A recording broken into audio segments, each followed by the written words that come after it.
ऑगस्टमध्ये गणपती होता, ऑक्टोबरमध्ये त्यांचं निधन झालं. ते निधन त्यांनी जरी सांगितलेलं असलं की कोरोनामुळे झालं, तरी त्या कोरोनाचं काही कारण नाही. त्याच्या कन्येचं माझ्याकडे रेकॉर्डिंग आहे. त्या कन्येने सांगितलं सर ते बरे होते, फक्त ह्या माणसाने 1-2 चेक पाठवले साई गळणीकडून, ते चेकबुक का दिलं नाही. म्हणून अशा प्रकारे त्यांना फोनवरती हॅरेस केलं की त्यांनी शेवटी त्यांचे सहकारी जे सावंत सर आहेत त्याला सांगितलं की मला आता नोकरी करायची नाही आहे, मला आता जीव द्यावासारखा वाटतो, मी आता हेडमास्टरशिप सोडतो आहे. तुम्ही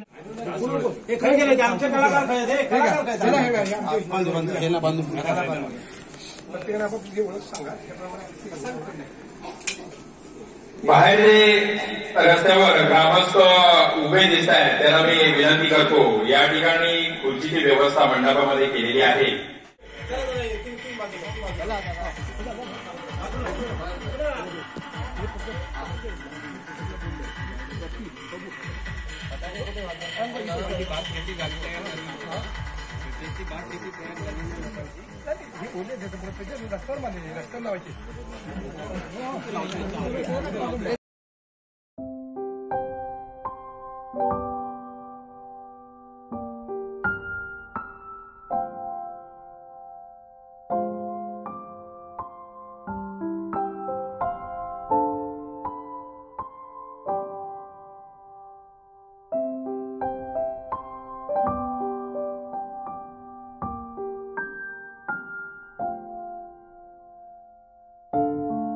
त्याचप्रमाणे सर्व ग्रामस्थांना विनंती आहे की या कार्यक्रमासाठी कार्यक्रम सुरू होण्यापूर्वीच या ठिकाणी चहा पाणी स्नॅक्सची व्यवस्था करण्यात आलेली आहे, तरी त्याचा सर्वांनी आस्वाद घ्यायचा आहे.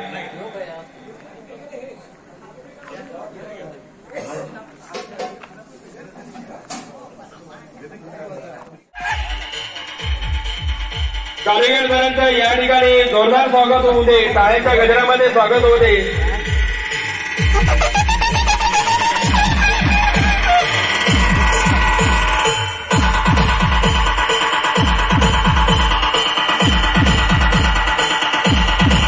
आजच्या कार्यक्रमामध्ये आमचे गुरुवर्य कारेकर सर यांचं या ठिकाणी सहर्ष स्वागत आहे.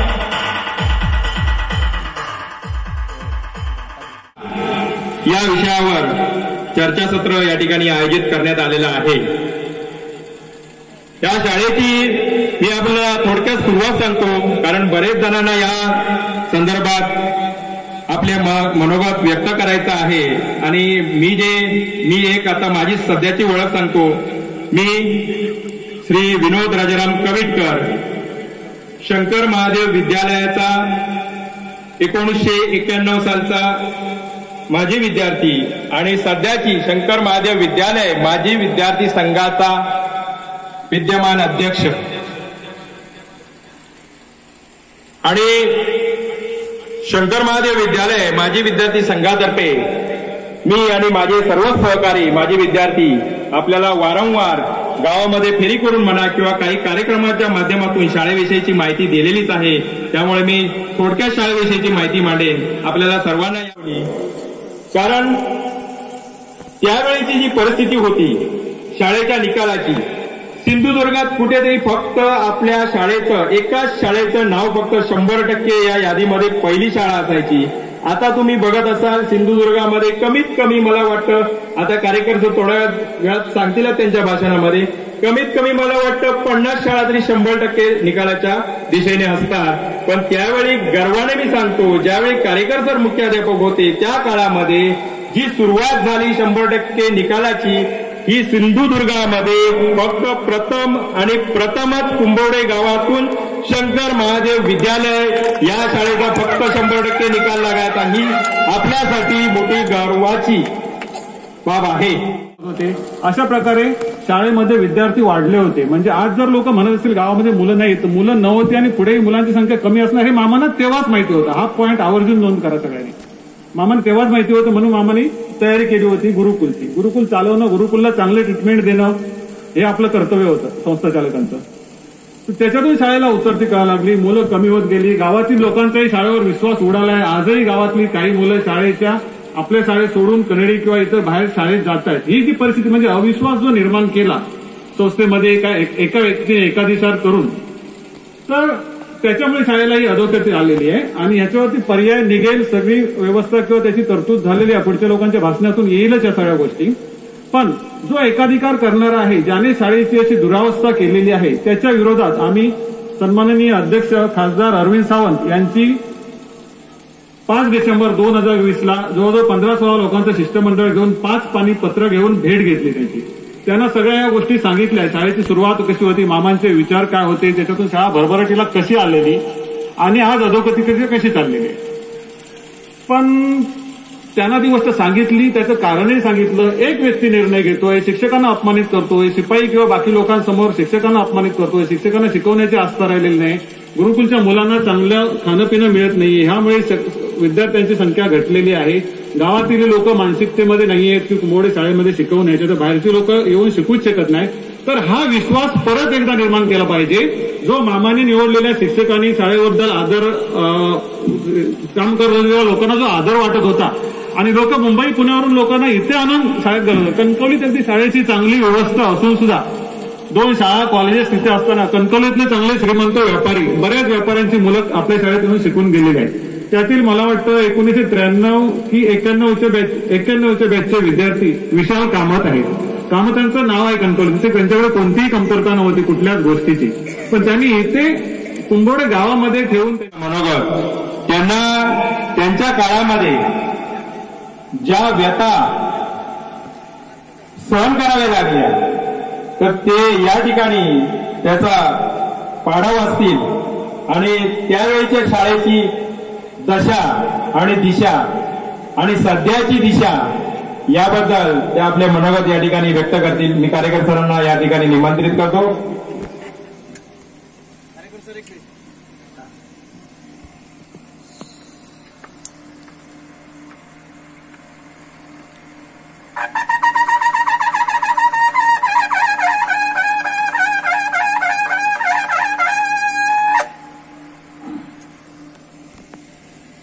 मला या ठिकाणी शाळेची दशा आणि दिशा या विषयावरती बोलायला लागणं यासारखं दुर्भाग्य माझ्यासारख्या मुख्याध्यापकाचं नाही. ज्या शाळेमध्ये जीवाचं रान करून आम्ही ती शाळा नावलौकिकाला आणली, त्यापैकी 5 पैकी माझी बायपास सर्जरी झाली म्हणून मी सुटलो, नाहीतर माझा पण नंबर 2013 मध्ये होता.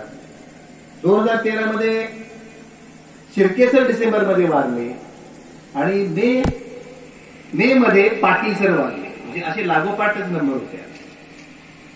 तर अशा या कार्यक्रमासाठी या कार्यक्रमाचे सर्वेसर्वा आणि मुंबई महानगरपालिकेचे निवृत्त अधिकारी श्री सत्यवान मेस्त्री सर यांनी ह्या संपूर्ण कार्यक्रमाची धुरा आणि खर्च स्वतःच्या खिशातून करून या शाळेसाठी या रणांगणामध्ये ग्रामस्थ म्हणून पुढाकार घेतलेला आहे. त्याबद्दल मी त्यांचं पहिल्यांदा हार्दिक अभिनंदन करतो. यानंतर पिढी असं मी म्हणेन, कारण ज्यांच्या पतिराजांनी गुरुकुलची निर्मिती केली त्या गुरुकुलमधून त्यांना तुमचा इथे काहीही संबंध नाही, तुम्ही चालू पडा असं सांगून त्यांना रडवत तिथनं बाहेर काढलेलं आहे. आणि त्यानंतर गेल्या 8 वर्षात त्यापैकी संस्थेतल्या एकाही माणसाने ह्या व्यक्तीची चौकशी केलेली नाही. त्यांच्या पतिराजाने मामांच्या खांद्याला खांदा लावून शाळेबरोबर गुरुकुलची निर्मिती केली. त्यानंतर संस्थेचे ट्रस्टी आणि कैलासाची मामांची पुतणे लक्ष्मण भगवान सावंत उर्फ शरद भाई, आता पुढील लढाई जी आहे ती अधिकृत ट्रस्टी शिवाय आपल्याला लढता येत नाही, या दृष्टीने ते सुद्धा रणांगणात उतरलेले आहेत. तर असे शरद भाई, त्यानंतर पूर्वीचे कैलासाची मामांच्या खांद्याला खांदा लावून लढणारे अनंतदाजी सावंत, त्यांचे बंधू भिवादाजी सावंत या ठिकाणी उपस्थित आहेत. त्याचाही मला अभिमान वाटतो. माझ्या गावच्या माझ्या शाळेतला माजी विद्यार्थी आणि आजचा आघाडीचा उपसरपंच रॉबर्ट डिसोजा, पोलीस पाटील प्रकाश गावकर, मगाशी सांगितल्याप्रमाणे 1990-91 मध्ये गुरुकुलची इमारत नव्हती, शाळेच्या वर्गामध्ये राहून एवढ्या मोठ्या महान व्यक्ती आमच्याकडे शिकून गेलेल्या आहेत. त्यावेळेला एवढा दर्जा होता शिक्षणाचा. असा विशाल कामत, महेश नार्वेकर व्यापारी, त्यानंतर मुंबईपासून गावापर्यंत झटणारी अशी आपल्या शाळेची माजी विद्यार्थिनी जान्हवी मोरे उर्फ सुनीता कदम, कंटामुक्ती अध्यक्ष प्रदीप सुतार, कृषी मदतनीस, कृषी मित्र संतोष दळवी, उपस्थित सर्व ग्रामस्थ बंधू भगिनींनो आणि माजी विद्यार्थी मित्रांनो. बऱ्याच वेळेला असा प्रश्न येतो की कारेकर सर रिटायर झाले 2013ला आणि गेले 7 वर्ष ते कुठे होते. मला गेल्या 7 वर्षामध्ये ह्या शाळेच्या एकाही कोणत्या कार्यक्रमाला बोलावणं आलेलं नाही. म्हणजे 7 वर्षामध्ये यांना माझी कधी आठवण झाली नाही. कारण काय? कारण मी एवढं चांगलं काम त्या शाळेमध्ये केलं नाही. हे त्यांनी मला अप्रत्यक्ष दिलेलं प्रमाणपत्र. आणि 2019ला जेव्हा शाळेची इतकी दुर्गती झाली की कारेकर सरांची त्यांना आठवण झाली, तेव्हा शशी सावंत जे सचिव आहेत त्यांचा मला फोन आला की कारेकर सर तुम्ही धावून या आणि शाळेसाठी काहीतरी करा. या हिटलरच्या हाताखाली कोणीही जरी आला तरी कोणीही काहीही करू शकत नाही. कारण हम करे सो कायदा. जशी एखादी नांदणारी बाई घरात होणाऱ्या अन्याय अत्याचार सहन करून आपल्या मुलाबाळांकडे बघून संसार करते, त्याप्रमाणे आम्ही सगळ्या शिक्षकांनी त्या गावच्या मुलांकडे बघून सगळे अन्याय अत्याचार निमूटपणे सहन केले आणि त्याची परिणिती म्हणजे निधन झालेले 3 शिक्षक.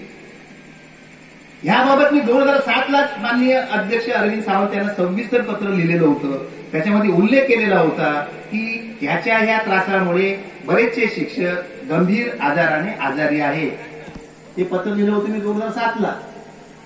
आणि 6 वर्षानंतर अशी अवस्था झाली की त्यापैकी 5 पैकी माझी बायपास सर्जरी म्हणून माझा एक आणि उरले 3 खलास झाले. ते 4 जण आज ह्या अशा अवस्थेत. आणि ह्यासाठी मी काय केलं, माननीय अध्यक्षांना पत्र 27 जुलैला मी लिहिलं 2020ला. त्याच्यापूर्वी मी जूनला माननीय ट्रस्टी डी.के. गुरव यांना एक व्हॉट्सअप मेसेज टाकून सविस्तर ही गोष्ट कळवली, थोडक्यात कळवली. 2007च्या पत्राची जी गत झाली तीच गत माझी 2020च्या पत्राची झाली. त्याला सुद्धा वाटाण्याची अक्षता लावण्यात आल्या आणि ते पत्र कुठले कचऱ्याच्या टोपलीत गेलं मला माहिती नाही. पण झालं काय की ते पत्र घेऊन माननीय अध्यक्ष खासदार अरविंदजी साहेब हे पत्र घेऊन गावी आले आणि गणपतीला आल्यानंतर त्यांनी ते रजिस्टर पत्र असल्या कारणाने त्यांनी त्याची चौकशी केली. त्या चौकशीमध्ये हे हिटलर जे आहे त्याला आपण लखोबा लोखंडे म्हणतो, तो मी नव्हेच मधला लखोबा लोखंडे शशी सावंत, त्याने सांगितलं की ही भरती कारेकर सरनीच केलेली आहे, मी केलेली नाही आहे.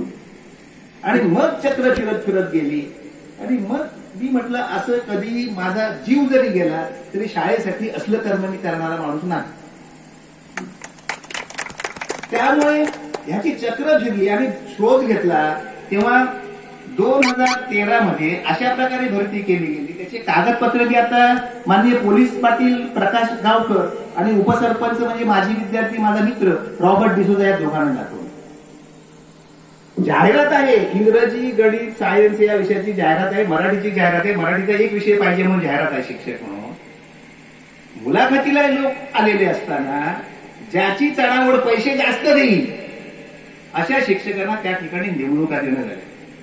त्यामध्ये त्यांचे नातेवाईक कोण आहेत याचाही शोध घेऊन त्यांना निवडणुका देण्यात आल्या. आणि कर्तबगार शिक्षक जे होते, जे निकाल लावत होते, असे त्या ठिकाणी एक मॅडम होत्या आणि सायन्सच्या त्यांचं नाव मला वाटते खानोलकर मॅडम, आणि शिक्षक होते अक्षय नाईक गणितचे. म्हणजे माझ्याच तोडीचे शिक्षक ते असे होते.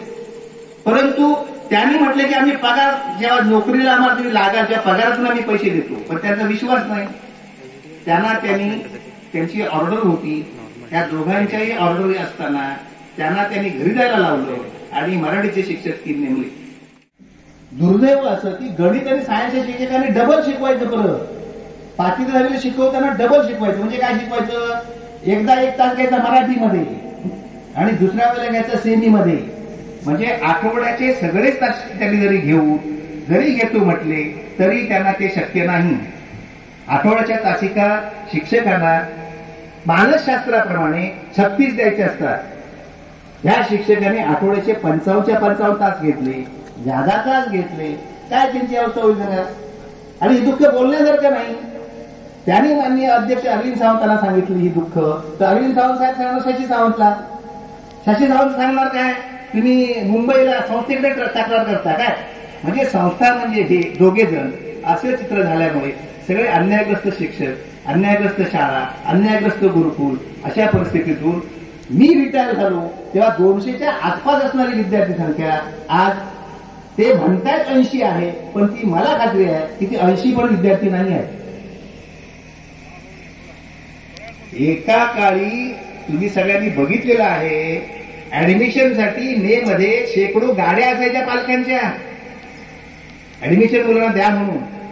आणि अशा परिस्थितीमध्ये ती शाळा, परिसर, उपक्रमशील शिक्षक, गुणवत्ता, निकाल हे बघून येणारा प्रत्येक पालक ऍडमिशन घेतल्याशिवाय जात नव्हता. आता विशाल कामत जो आता बसलेला होता ना, त्याच्या गुरुनी सांगितलेलं होतं त्याच्या आई वडिलांना, ह्याला जगाच्या पाठीवर कुठेही टाकला तरी हा 10वी पास होऊ शकत नाही. आणि त्याचे काका वडील कोण आहे सांगा.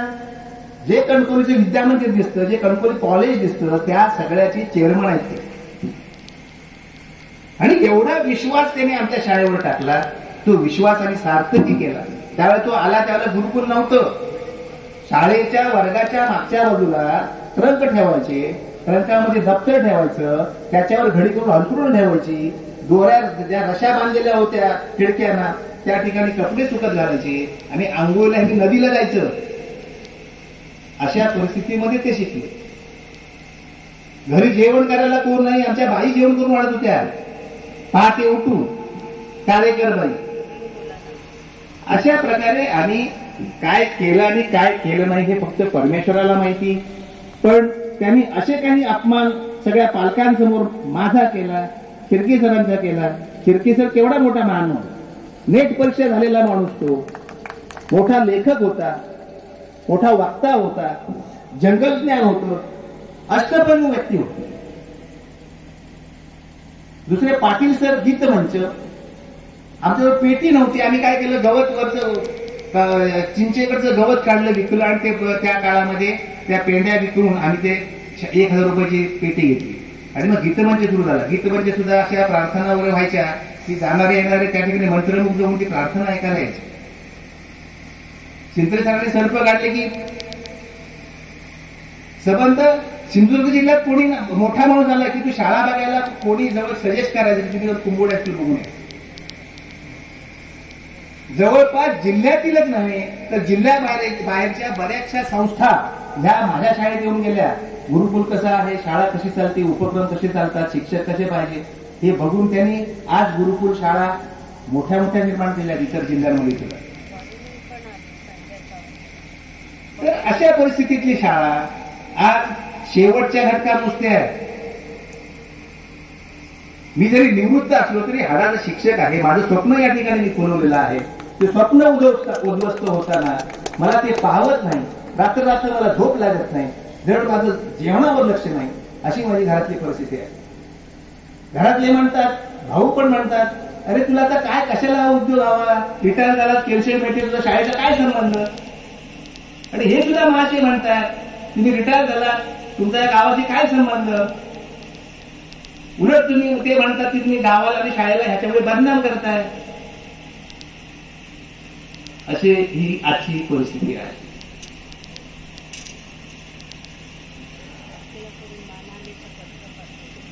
एकेकाचा माजी विद्यार्थी आणि आजचा पालक आणि कृषी मित्र असलेला संतोष गळणी यांनी पहिल्यांदा आवाज उठवला आणि तो माझ्यापर्यंत पहिल्यांदा गेला. आणि त्याच्यानंतर मी स्नेह सेमिनारला आलो, त्याच्यानंतर मी ह्याला आलो गेट टुगेदरला. आणि सगळं चित्र, विदारक चित्र पाहून मी अस्वस्थ. आता याच्यानंतर काय झालं, मी जसं बीके बरोबर एक व्हॉट्सअप मेसेज केला, तसा 27 जुलै 2020 मी माननीय अरविंदजी सावंत यांना पत्र लिहिलं. त्या पत्राची शोकांतिका काय झाली तुम्हाला मी सांगितली. पण झालं काय की गणपती नंतर ह्या दळवी सरांना त्रास सुरू झाला. का त्रास सुरू झाला, की ही कंप्लेंट कारेकर सरांकडे दळवी सरांनीच केलेली आहे. ज्या ती शिक्षक कमी आहेत, वेळापत्रक होत नाही, शाळा नीट चालत नाही, ही कंप्लेंट दळवी सरांनीच केलेली आहे. कधी भेटले दळवी सर? तर गेल्या वेळेला गॅदरिंगला आलेले तेव्हा भेटले आणि नंतर मी ह्याला आलो तेव्हा भेटले गेट टुगेदरला. आणि त्याच्यानंतर त्यांना असा जाच सुरू झाला की गणपती नंतर ऑक्टोबरमध्ये, सप्टेंबर ऑगस्टमध्ये गणपती होता, ऑक्टोबरमध्ये त्यांचं निधन झालं. ते निधन त्यांनी जरी सांगितलेलं असलं की कोरोनामुळे झालं तरी त्या कोरोनाचं काही कारण नाही. त्याच्या कन्येचं माझ्याकडे रेकॉर्डिंग आहे.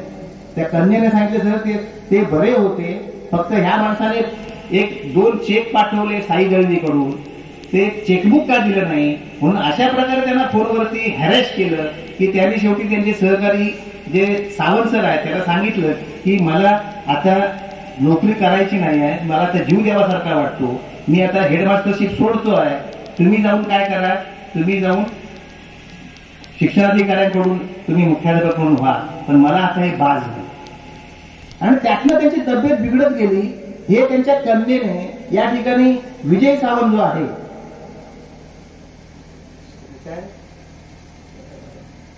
दुकान आहे ते खालच्या बाजूला, ते सत्य विजय सावंत, याला सगळं त्यांच्या मुलीने कथन केलं काय परिस्थिती आहे.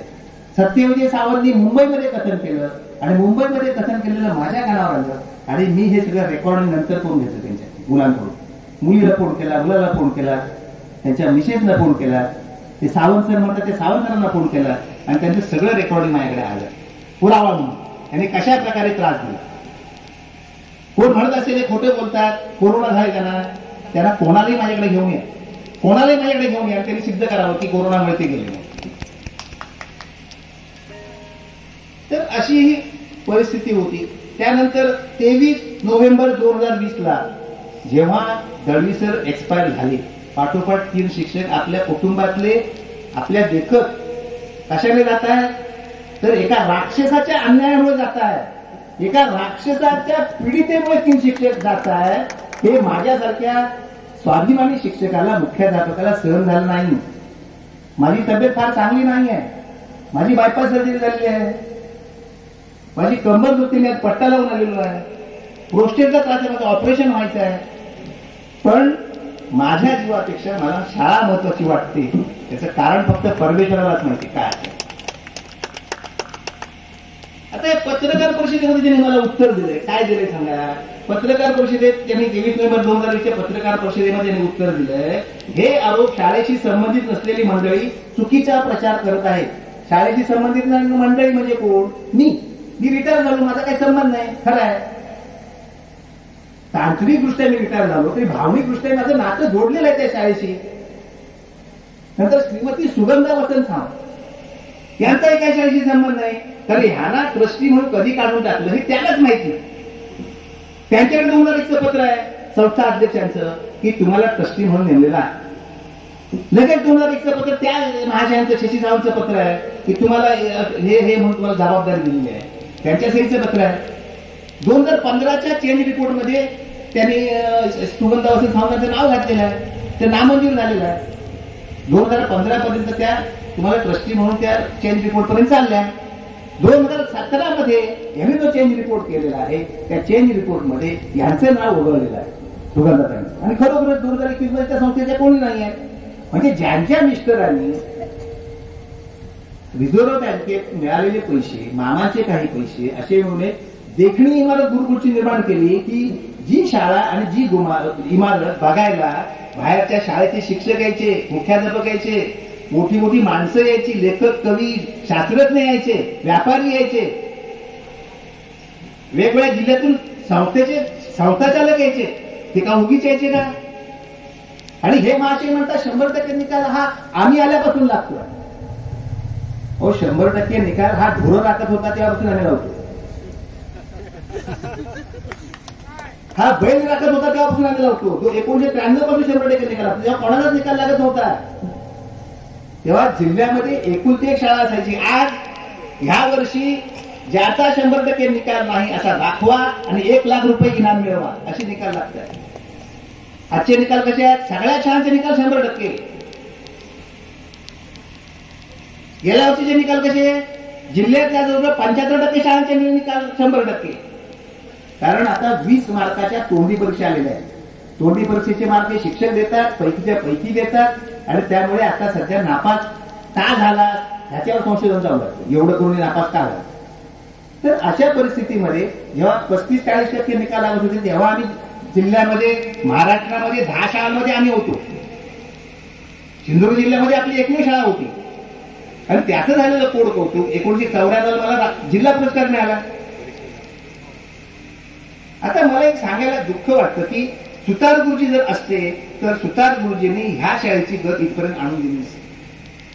सुतार गुरुजी सारखा तळमळीचा शिक्षक, हाडाचा कार्यकर्ता, समाजसेवक मी माझ्या आयुष्यात बघितलं नाही. कोणताही प्रसंग येऊ दे, माझ्यावर येऊ दे, शाळेवर येऊ दे, ते धावून आले म्हणून समजा जिथे असतील. ते जर असते तर मामांच्या पश्चात ही पाळी आज संस्थेवर आली नसते. आता यांनी पत्रकार परिषदेला उत्तर काय दिलंय की चुकीचा प्रचार करत आहे. ते विश्वस्त कधीच नव्हते. शाळेला अडचणीत आणण्याचा बदनामीचं षडयंत्र आहे. सुगंधाताईंसाठी माझं म्हणजे खरी परिस्थिती सांगितली ना की ते षडयंत्र आहे आमचं. दुसरं, गुरुकुल अध्यक्ष खजिनदार यांची एकही ह्या माणसाने सही घेतलेली नाही. माझ्याकडे 2000 पासून हे कोषाध्यक्ष आहेत, गुरुकुलच्या अध्यक्ष आहेत, स्मरणिकेवर यांचं नाव आहे. 4-5 स्मरणिका कोणी या तुम्हाला दाखवतो मी, त्यांचं नाव आहे. पण कोषाध्यक्ष म्हणून यांची कुठेही सही नाही. सर्वाधिकार आणि सगळे व्यवहार जे आहेत ना कागदपत्रे आणि कायदेशीर आणि सगळे बँकेचे हे ह्याच महाशयाने केले. त्यापैकी एक व्यवहार म्हणजे माननीय अध्यक्ष सत्यवान मिस्त्री यांनी आपल्या आईच्या स्मरणात दिलेले पैसे होते. आईच्या स्मरणात ह्याच्यातून येणारं व्याज आहे त्याच्यातून तुम्ही हे करा. ते पैसे त्यांनी काढून खाल्ले. ते 2007च्या पत्रामध्ये मी लिहिलेलं होतं की असे ठेवीत ठेवलेले जे पैसे आहेत ते सुद्धा ह्या महाशयाने खाऊन टाकले. ते आणखी तुम्ही सांगा त्याच्यामध्ये, मला काय फारसं माहित नाही. शिक्षकांची समिती करून हा म्हणतो 20 वर्ष गुरुकुल चालवले जाते. 20 वर्ष हा म्हणतो की गुरुकुलची कमिटी शिक्षकांची, शिक्षकांना कोणालाच माहित नाही. एका शिक्षकाने दुसऱ्याला सांगायचं काय केले ते लिहिले. एका शिक्षकाने लिहिणाऱ्याने सुगंधाताईंना सांगायचं नाही की ह्या ठिकाणी खोटी बिलं लावली, हे व्यवहार त्यांनी खोटे केले, सांगायचं नाही. आणि हा म्हणतो 20 वर्ष शिक्षक चालवतात. जसं मगाशी म्हणाले हा खोटारडा काय म्हणाला, कार्यकर्त्यांनी नेमणुका केल्या, तसंच हे शिक्षक समिती चालवतात म्हणतात गुरुकुलचा खर्च सगळा. आता अध्यक्ष दरवर्षी 5 लाख रुपये देतात असं त्या तुम्हाला पाहिजे दाखवतो मी. अध्यक्ष संस्थेला 5 लाख रुपये देतात असे ते अध्यक्ष 20 वर्षे आहेत. खासदार अरविंद सावंत म्हणजे 20-21 वर्षामध्ये 1,05,00,000 रुपये होतात. त्यातले 1 रुपये संस्थेकडे खर्च झालेला नाहीये. 1 रुपया सुद्धा संस्थेकडे खर्च झालेला नाहीये यांनी दिलेल्या निधीचा. म्हणजे हे पैसे गेले कुठे, गावकऱ्यांनी शोधा. याने काय सांगायचं, तुम्हाला नोकरीला घेतो गुरुकुलमध्ये राहा, खा आणि शिका. असे मी जेव्हा रिटायर झालो तेव्हा 5वी ते 7वीला अशा प्रकारे साधारणपणे 6 ते 7 शिक्षक शिकवत होते 3 शिक्षकाच्या जागेवर. त्याच्यामध्ये अक्षय नाईक सर होते, खानोलकर मॅडम होत्या, फर्नांडिस काढलेल्या होत्या आणि 3 मराठीचे शिक्षक होते. त्याच्यामध्ये त्यांनी बोली लावली कोण पैसे ज्यादा देतो आणि ज्याला ज्यादा पैसे दिले आले त्या शिक्षकांना म्हणजे मराठी देतील शिक्षकांना या माणसाने नेमलं. आणि आज शाळेची परिस्थिती अशी की शाळेचं वेळापत्रक बनत नाही. एवढा शिक्षक तो शिकवू शकत नाही. बसणारे बसतात, शिकवणारे शिकतात, कष्ट करणारे करतात. शाळा बोलत गेली, हे मोठे झाले आणि मामानी एवढी मेहनतीने मोठ्या दूरदृष्टीने उभी केलेली शैक्षणिक संस्था आज लयाला गेलेली आहे.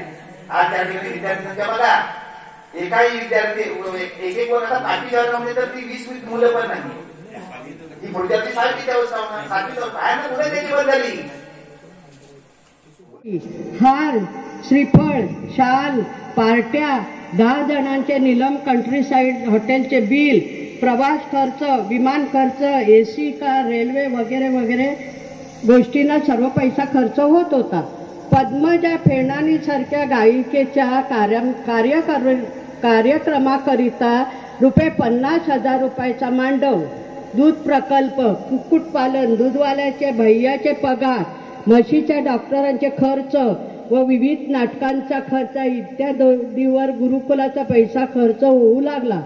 IBT कोर्स मधील उत्पन्न हापूस आंबे दूध कणकवलीला त्याच्या घरी जात होते व बाकीचे सर्व कुठे जात होते हे सांगण्याची गरज नाही. गावकरी फार बुद्धिमान आहेत. मला खजिनदार पदावर ठेवले पण मला कधीच हिशोब दाखवला नाही. मी खजिनदार आहे म्हणून शशीच्या हस्ताक्षराचे पत्र माझ्याकडे उपलब्ध आहे. आपण सर्वजण बघू शकता. शशी सावंतने आपल्या मोठ्या भावाची मुलगी काही दिवस शिकवायला ठेवली होती. तसेच धाकट्या बहिणीची नणंद देसाई, मामाचा मुलगा साई दळवी भिरवडेकर हे सध्या शाळेत कार्यरत आहेत. हे सगळे स्वतः शशीचे नातेवाईक आहेत. मी व कारेकर सरांनी गाववाल्यांना स्वदेश पिक्चर स्वखर्चाने दाखवला. रामबंधू अंताक्षरीमधील तबलजी तुषार आंग्रे यांच्या भक्तिगीताचा प्रोग्राम आणणार होती. शशी सावंत म्हणाला, स्वतः स्पॉन्सर करा व स्वतःच्या खर्चाने लावा. वरील सर्व प्रोग्राम त्याच्या खिशातून होत होते का हे गाववाल्यांनी समजावे. मामासाहेबांच्या राज्यात सर्व निर्णय मेजॉरिटीप्रमाणे त्यावर विचार करून घेतले जात होते. पण नंतर त्यांच्या पदावर दिल्लीतील खासदार श्री अरविंदजी सावंत आल्यानंतर वेगळेच चित्र दिसू लागले.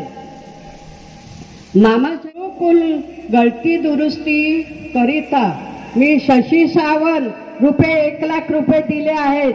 मला हिशोब दिला नाही व गुरुकुल गळती तशीच आहे. महिला उन्नती केंद्र इमारती करता शशी सावंत याला ₹1 लाख दिले. नाटकाच्या तिकिटींसाठी 3 वेळा 50,000 ₹50,000 दिले. हिशोब नाही. कनेडी कुंभवडे गावातील 2 व्यक्तींबरोबर रिक्षातून सकाळी येत होती. त्यांनी मला विचारले, ताई गुरुकुलात भिंती घातल्यात, गुरुकुल तुमचा आहे ना व कोणत्या शाळेत म्हशी बाळगल्या जातात? गुरुकुलात भिंती घातल्या पाडल्या कुणालाही न विचारता मीटिंग न घेता शशी सावंत या दुष्ट माणसाने हे पराक्रम केले. गावच्या माणसाने मला जाब विचारला. मी निरुत्तर राहिले व दुःख झाले. बांधकाम चालू होते. साई दळवी सर भिरवडेकर मुलींच्या मुतारीत 2 विटा लावून द्या असे सांगितले. 4 दिवसानंतर विचारले, विटा का लावल्या नाहीत? उत्तर होते, शशी सावंत यांनी नको लावू म्हणून सांगितले. त्यांची व्यवस्था केली तर ते इथेच राहतील. तसेच मी 2 दिवसाचे 2 बैल रात्रीला न ठेवता गुरुकुलाच्या म्हशीच्या गोट्यात कुणालाही न विचारता ठेवले व ते बैल गुरुकुलातील मुलांनी सांभाळायचे. दुपारच्या सुमारास कुणीतरी आग लावली. बैलांबरोबर म्हशी पण ओरपडल्या. म्हशी जिवंत होत्या. 2 बैल मेले. शशीचे 2 बैल मेले. मेलेले 2 बैल शाळेच्या आवारात खड्ड्यात गाडले. शाळेतील कर्मचाऱ्यांना खड्डा खोदण्याच्या कामाला लावले. स्वतःच्या घरच्या कोंबड्या आई बाहेरगावी गेल्यावर गुरुकुलात आणून ठेवल्या. त्या कोंबड्या चोरीला जायला लागल्या. अगोदर जात नव्हत्या. IBT कोर्स मधून भात शेती शैक्षणिक अभ्यासातून शिकवले जात होते. पण उत्पन्न कुठे जात होते ते आपण सर्वांनी ओळखावे. ते उत्पन्न शशीच्या घरात जात होते. शाल श्रीफळ देऊन या ठिकाणी आपल्या कार्यक्रमाचे अध्यक्ष सत्यवान मेस्त्रींच्या हस्ते सर्व ज्येष्ठ नागरिकांचा या ठिकाणी सत्कार होईल. मी विनंती करतो.